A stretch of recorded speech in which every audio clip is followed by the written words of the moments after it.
All right, for segment one today, I'm starting a new series, and this one's going to be a bit interesting because it's kind of outside the type of games that I normally play. As you can see on the screen there, we've got Twilight 2000 from Free League Publishing, and there are going to be a couple of changes in here. Number one, it's the Year Zero engine, but not the Year Zero engine that you're used to. No, we are not rolling a ton of D6. Well, sometimes you will. But you're not normally rolling a ton of D6s in this one. Also, this game is partly a tactical war game, so we're going to talk about battle maps. Oh no, Max hates battle maps. What's he going to say? We're going to talk about role-playing. We're going to talk about the World War III that never was in just a moment. That on the screen there. And I'd like to remind people to check the description below, please, to like, subscribe, share, to find where you can buy Legion Myth merch, like our new G.I. Joe logo-ish. What is it? Stickers and shirts and so forth, plus a lot of the old ones that you're used to seeing as well. And go. All right, there's our player's manual, and got mine. I have two of these for some reason. I don't know why. I don't remember ordering two, but I have two player's manuals and one referee manual. Maybe that's just what came. So I don't have the normal box. I backed on Kickstarter, so I have this nice metal tin box that's pretty cool. But notice that, once again, kind of like Dragonbane, book isn't that thick.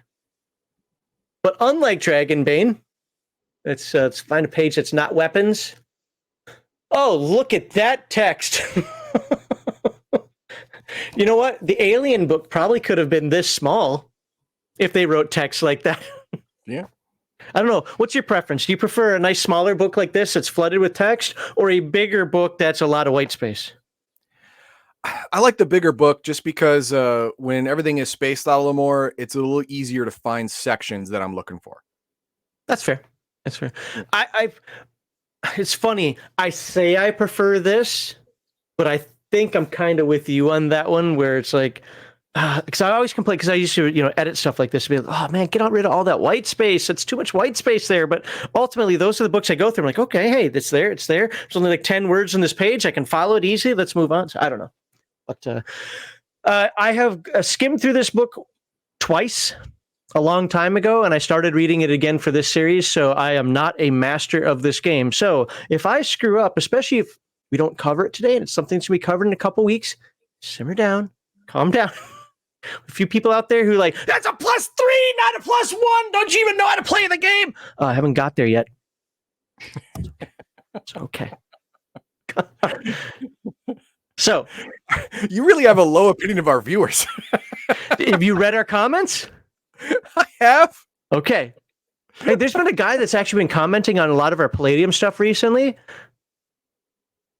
I don't have his name off the top of my head. Maybe I'll look when you're doing your segment. But so what are we going to cover today?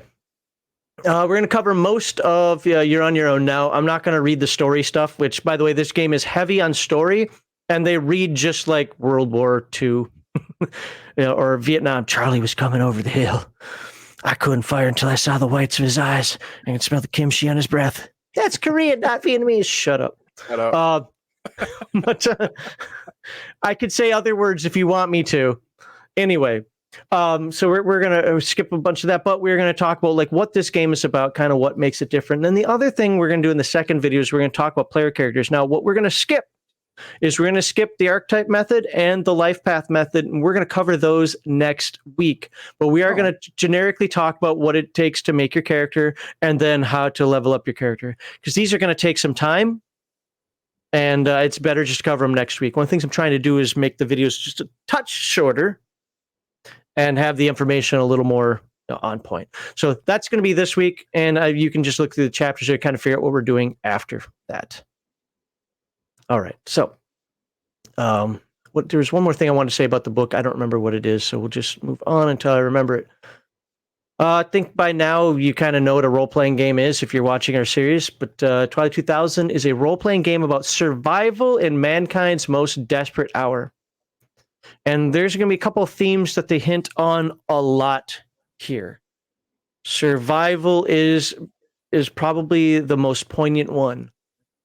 The war is pretty much over. You're playing what was that game that you played? This War of Mine? Yeah.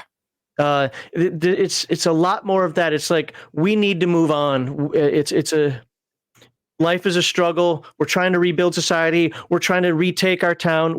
There is a war-ish, but the big parts of it, like the nuclear bombs, that's They're all. done. Yeah, that's all in the past now. And we'll talk about it in a moment, but the time frame of this game is, imagine, for those of us like me who actually study Russian history, I know a lot about this.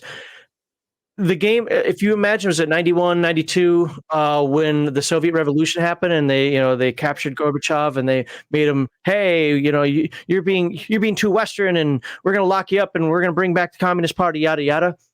Imagine if he actually lost, and the Soviet Union never fell.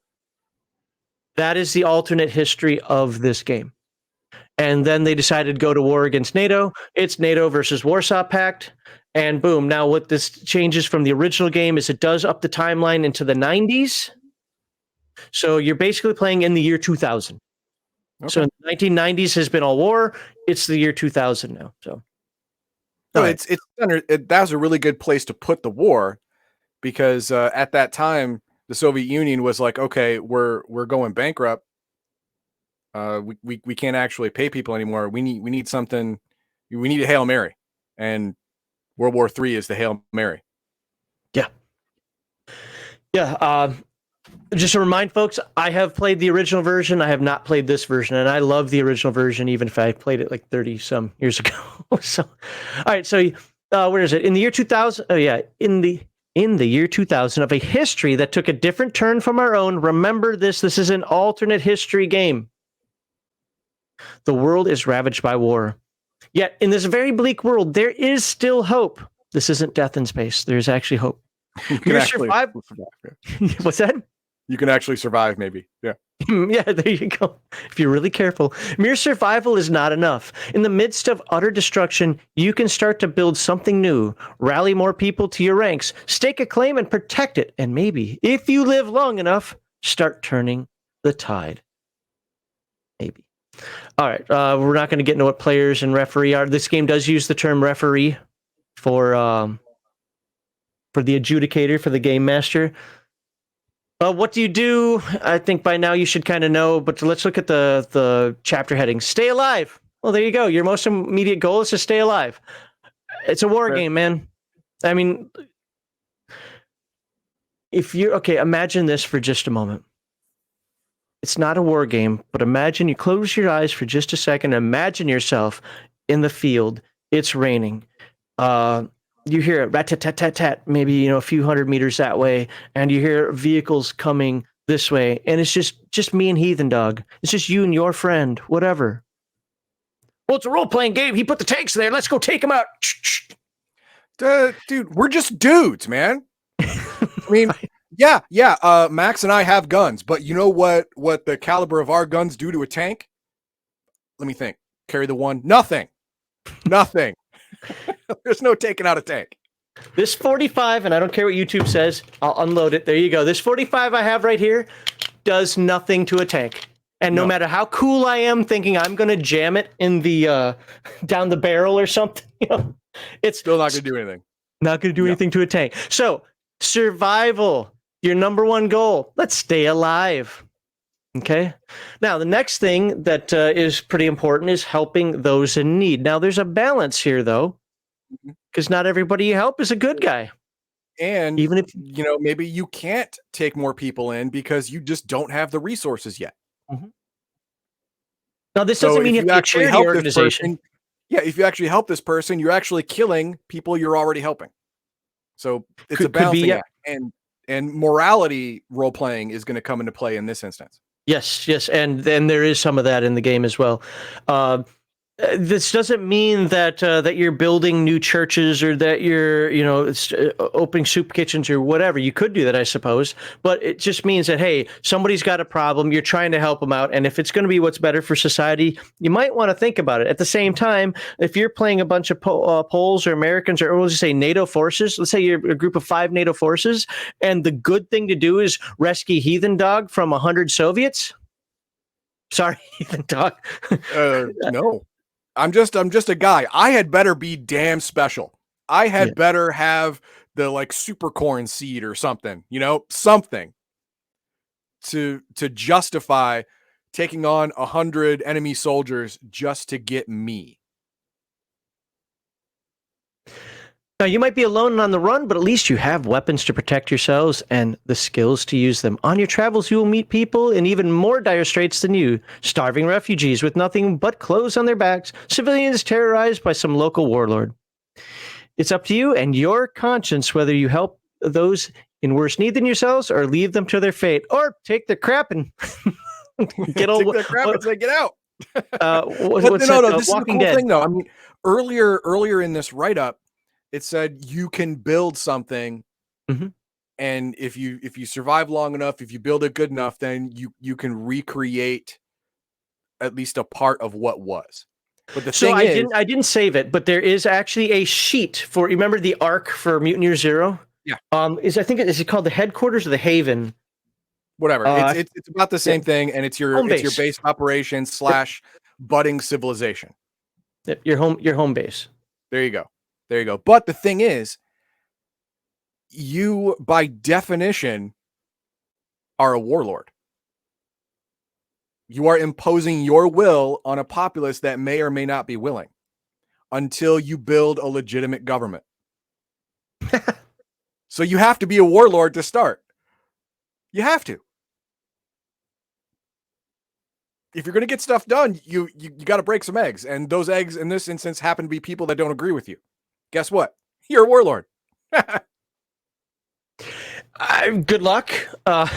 It's possible, but before you're a warlord, you're going to have to compete with the other warlords. Yeah, exactly. The ones that got there first. Yeah, right. Yeah. So, all right. So you can search for information, find safe haven, stake a claim. Obviously, it goes into the whole home base thing. Maybe find a way home. What if you're an American? I mean, so the game takes place in either Poland. So the original game took place in Poland, kind of the Warsaw Pact thing. Sure. This game, because it's Swedish, takes place in Poland or Sweden. Because, we know how the Swedes fight a lot of wars. Thank you. Well, I guess they're part of NATO now, right? But what if you're an American, though? And you're like, I was stationed in Germany and I got sent to the front. I just want to get home to my family.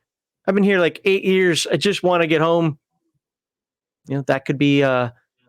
an option. Reset the world. There's the Heathen Dog method for you. Yep. All right. And then it says here that the game takes place in either Poland or Sweden. And you can do other settings. I think honestly, I mean this. I think it'd be fun to do an Indo-Pac setting. Really? What happened in the Pacific Ocean between Korea, China, Japan, Australia? I mean, your imagination can go wild on that. And before you're like, well, this game is about tactical combat. Well, guess what? There's an expansion called Hostile Waters. And I'll be talking about that at the end of the series here. It goes into navies. So, all right, campaign frameworks. Twilight 2000 is not a game about the military. It's a game about survivors. Still on the scarred battlefields of Europe, many small and scattered military units remain as they have the skills and the gear needed to stay alive. Playing such a unit of soldiers is therefore the default campaign framework of the game. There are many other options, however, and you should jointly decide on a campaign framework before you make your characters. Here are a few suggestions. Now, before I hit those suggestions, one of the things I wanted to say at first, just like, hey, if you want to play Saving Private Ryan, if you want to play A Bridge Over the River Kwai, if you want to play Hamburger Hill, you can do that in this game. Just understand that the concept of the game isn't about large unit engagements. It's about surviving and making it from one day to the next and perhaps trying to build a better world. Civilians. You don't need to be a soldier to hold a gun. Sure. You can choose to play a group of civilians from any walk of life. Now, fighting to survive in the desperate world of Twilight 2000. Oh, sorry. I thought that was going to keep going there. Maybe you're roaming the lands as refugees looking for shelter. Maybe you're still in your hometown trying to protect it against marauders and soldiers seeking to steal what is rightfully yours. I call that the Walking Dead scenario. You got people coming in. You got the prison complex or Woodbury or whatever it was that the governor did. And people are coming in and out. Do you trust them? Do you not trust them? Law enforcement, really. Keeping law and order was hard even before the world went to hell, and sure isn't any easier now. As a team of former police officers, just turn in your badge. Just stop. Just stop it. You no longer have the backing of any government, but you still have the skills and wits to stay alive and just maybe protect and serve some civilians along the way. Nope. On the flip side, prisoners. This is actually, prisoners have a better chance than police officers, because without government backing, police officers are just, ruffians with a different code. They're just criminals with a different code. What was that, Malachi?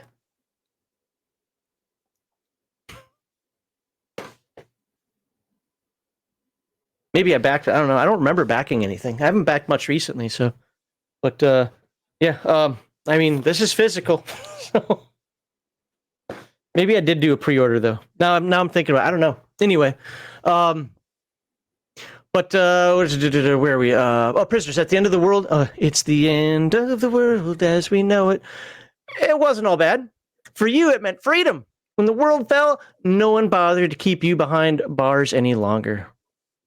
No, I put them behind more bars. But 90% of prisons, at least in the U.S., if the world actually went to hell, they would just lock them in their cells and leave.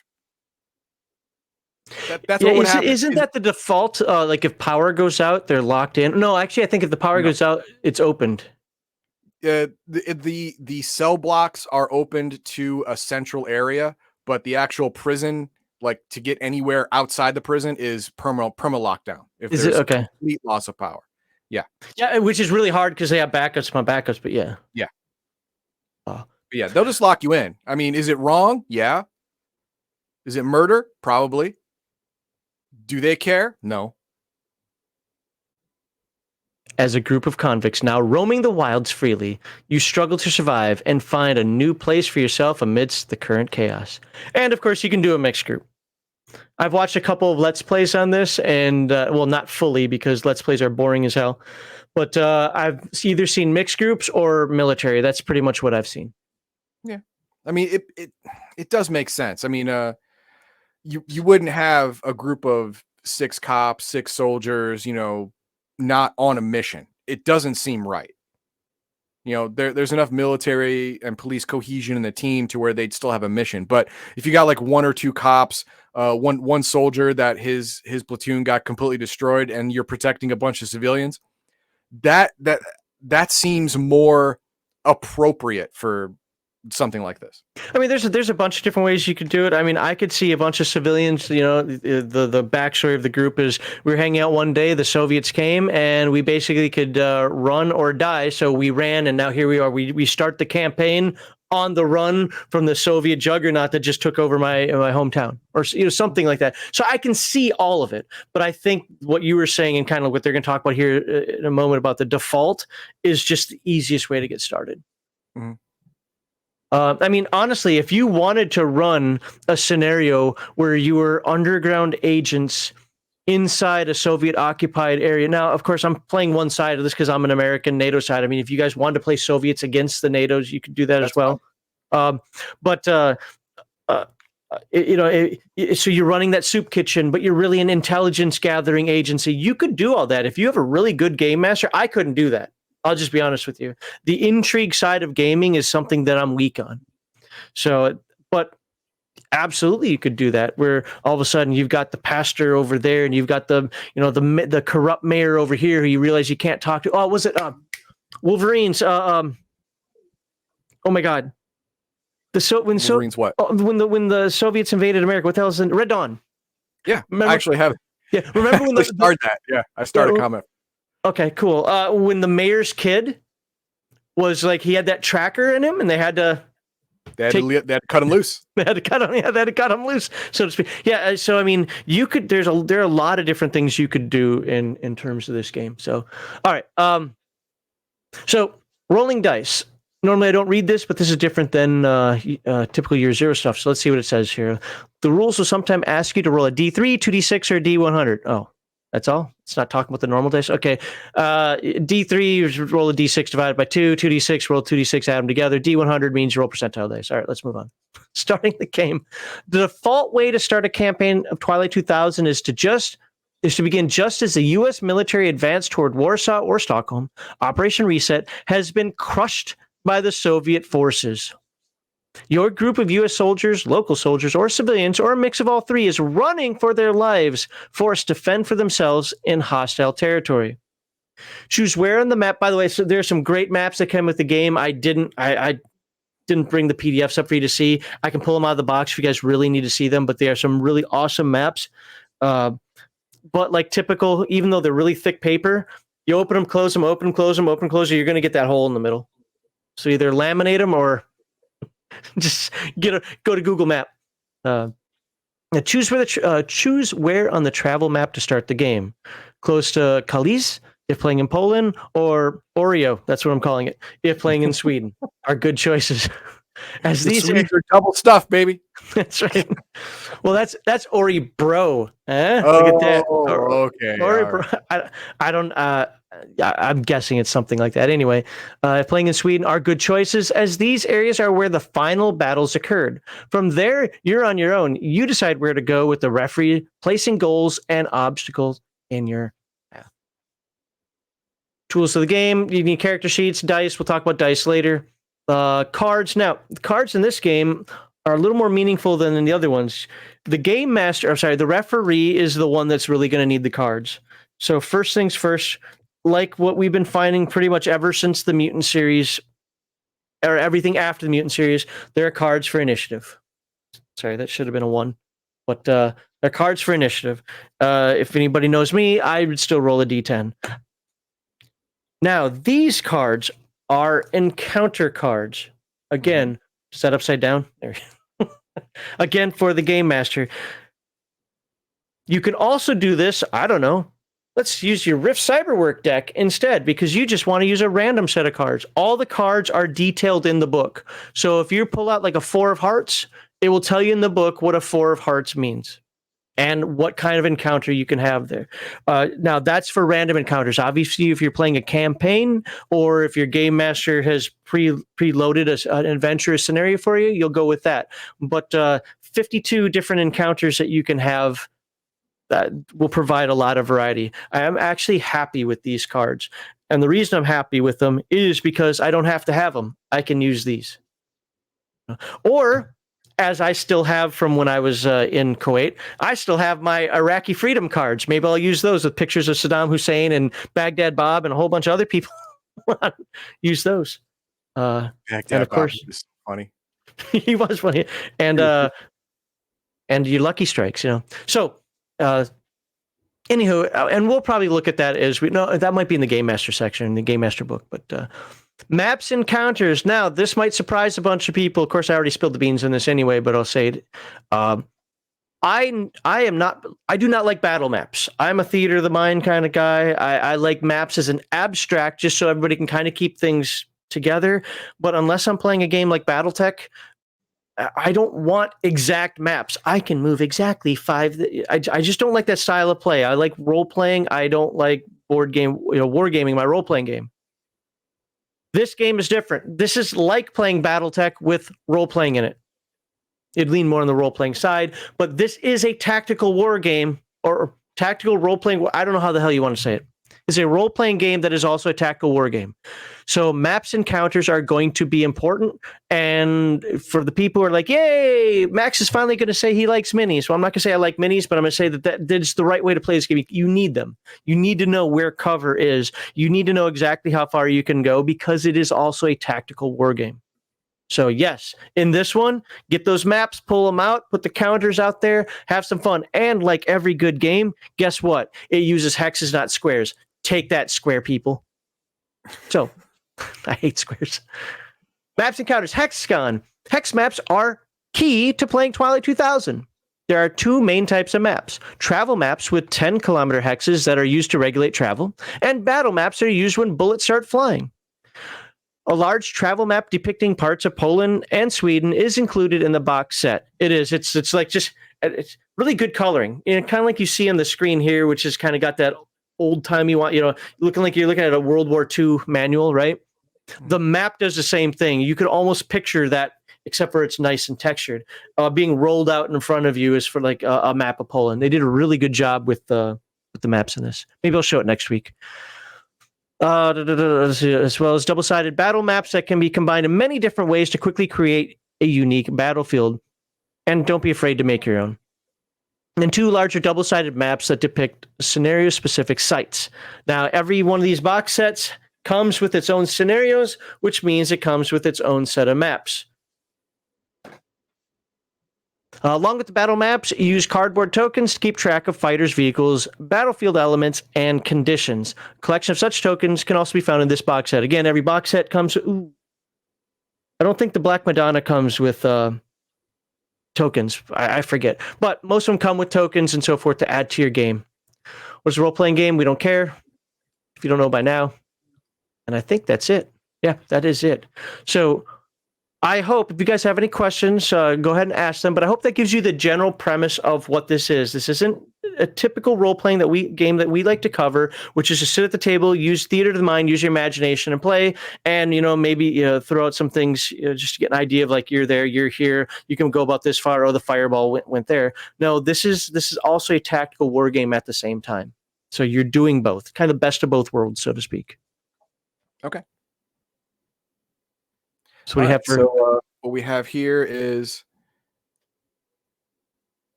or a Red Dawn setting for a CONUS setting. Yeah, I mean you'd have to make your own maps, obviously, because maps are so important. You'd have to invest the time to create these hex maps of whatever state or states or region you're starting in, and then create maps for actual fighting, which are much more zoomed in and smaller. But the resources available out there, that's easy, though. I'm sure there is. But if you're willing to do that work, either the legwork of finding someone else who did it or the actual grinding work of doing it yourself, then yes, you can easily run this in the US and you're fending off or surviving after some kind of Red Dawn-esque invasion of Russia, China, whatever. Was it Russia, China, Cuba, or is it Central America? No, it depends. In the original 80s one, it was Russia and Cuba. And in the revamped one in the 2000s, it was... Is it North China. Korea or something stupid like that? It was China and North Korea, I think. Yeah, I thought they had to remove China from the new one because they didn't want to offend the Chinese, so they made it North Korea. Okay, whatever. North Korea then. Whatever. North Korea invading America. But everyone knows that if North Korea actually set foot in the U.S., they were backed by China. that's how they got there. I mean, come on. And then this one is not important for right now. Oh, okay. So that's it? Just that comment? Yeah. All right. Well, I hope you like that introduction. We're going to get more into the game mechanics as we go on here. So the next video is it's going to be on introducing you to the different types of characters in the game. The caveat to that being, I'm going to hold off on the archetypes, I think that's what they're called here, and the life path system until next week, because we're really going to dive into that and focus in it. So we're just going to look at what it means to be a character, what kind of information you're going to have. I have a character sheet here ready to show you guys as well. But we're not going to actually create or go into the process of creating the character until next week, because you could choose the life path system, which is my preference. Or if you're like, look, man, I just want to get something and go, you can grab an archetype and just start playing the game. So it's on the screen there. So I look forward to talking to you guys next time.